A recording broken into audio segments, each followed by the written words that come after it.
Residents will have a chance to weigh in on the proposed FY16 budget for Barnstable Public Schools next week. You can soon purchase clothing to support your favorite Barnstable beach. Plus, spring is just around the corner, and that means it's time to count herring. These stories and more on this episode of Barnstable Today. It's Friday, March 13th, 2015. I'm Sarah Mann.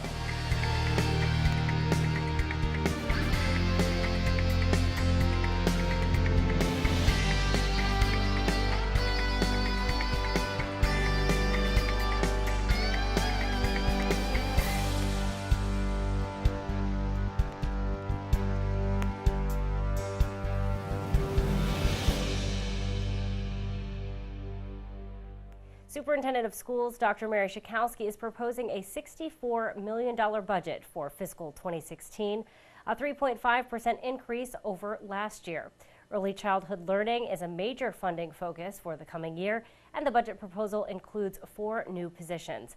An increase in student athletic fees is also on the table. You have a chance to weigh in on the budget Monday night. The school committee meets at 7 in the town hall hearing room. Well, you can soon buy a sweatshirt or t-shirt supporting your favorite local beach. Program coordinator John Gleason says they are starting off with gear for several popular beaches. We started off with five places to start with, just to see what the interest level would be. So we did Millway, Colville's, Craigville, Dallas, and Loop. Just to start with, we know that there are other beaches and places in town, but we just wanted to throw out some feelers to see if people were interested.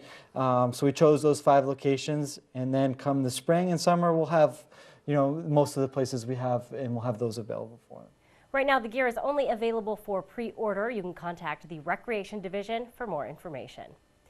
Well, it's almost springtime and time to think about herring runs in the town of Barnstable. To learn more about this, Barnstable This Morning host Sarah Colvin talked with Natural Resource Officer Amy Croteau. So we are talking about herring today, and it's a certain sign of spring, I think, when we start thinking about the herring and thinking about them coming upstream to spawn.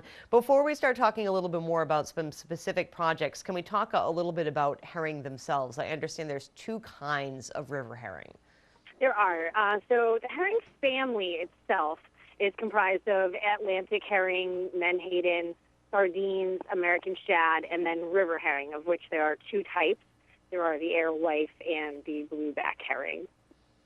Great. And what is there just a slight difference between those 2, the alewife and the blueback herring? Yeah, visually, the alewives tend to have a larger eyeball, and for counting purposes, you can't really tell the difference between the 2 of them, which is why we count them collectively. We don't count them as separate species. To look at them outside of the water, it's relatively easy to tell the difference, but when you're just looking at the tops of them moving about inside of the water, it can be very difficult. So we collectively count them as river herring. Indeed. And so typically, oh, no, go ahead. Typically, the alewives will show up first. They prefer water to be about 52 degrees Fahrenheit before they'll start running. And the bluebacks will usually show up a little bit later when the water's reached around 58 degrees. Great. So we have several herring runs in town, Amy, and I don't have that picture. I apologize. But tell me a little bit about the herring runs that we have in town and what they all are comprised of. Sure. So we have a number of herring runs in town. If we start sort of at the bottom of the town, then we have the Santuit River Run, which is actually a shared herring run between the town of Mashpee and the town of Barnstable. We then have the Marston's Mills River Run, which is, most people are familiar with watching the herring run there at the corner of Route 149 and 28 into Mill Pond. We also have the Centerville River Run, and there are actually 2 runs that stem from the Centerville River. There's one that takes herring up into Long Pond and then into Lake Laquacket, and there is a second, much smaller run that goes from the Centerville River up into Red Lily Pond in Lake Elizabeth. And those are our active runs in town, meaning that we have herring in them annually. There are a few other runs in town, like Mill Pond in West Barnstable, that the herring would come in from Boat Cove Creek in Barnstable Harbor. It's an inactive run at this point. It has been inactive for a number of years, but is currently undergoing rehabilitation by our office and hopeful to someday get it restocked by the state. And we're also looking, historically, Little River in Cotuit was a herring run although it was a herring run that was largely rainfall determined whether or not fish could actually get in. And the entrance to Lovell's Pond has since been filled in by the town, so there would be a large amount of work that would have to be done to ever open up that run again. And there are reports that the Skunknet River has been, in fact, a herring run at one point in time or another. And we did see some herring in Flowing Pond a few years ago, so it is entirely possible, although we haven't had the opportunity to really study it and investigate that yet. Now, are these herring runs, are they naturally occurring or are they man-made, or is it kind of a combination of both? Oh, it's definitely a combination of both. So Santuit River, by and large, is a natural run. And the Marston's Mills River, a good portion of it is natural, and then there's about 1,000 or so feet of it, which we know is the flume going into Middle Pond, that is man-made. The Centerville River Run used to be a fishway that was created, so that was never a natural run. The Red Lily Pond Run, I believe, outside of the improvements that have been made, was largely a natural run. And then Mill Pond, the same. And same with Little River. Those ones were, very tiny streams that were just sort of always there and good habitat for river herring.